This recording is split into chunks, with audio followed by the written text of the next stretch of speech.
Tak jiwa-jiwa siga orang anu kecing, cemen, penakut gitu Pak, dihantui dengan segala hal nu negatif gitu. Mal maju-maju kan, menderma gede teuing sieun miskin gitu kan, getol teuing di masjid sieun jadi soleh ke moal beunghar gitu Pak. Lamun soleh anjir, geus orang-orang kerdil unggul, da otakna kerdil gitu, otakna bodoh gitu Pak, tidak menganggap Tuhan itu maha besar. Lamun maneh ngaji bumi teh itu hiji makhluk Allah nu luar biasa gitu kan.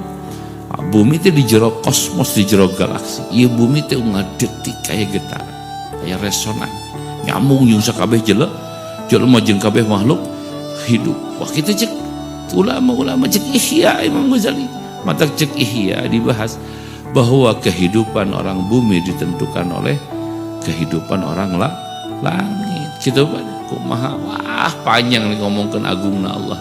Kaharti gitu. Mun ngaji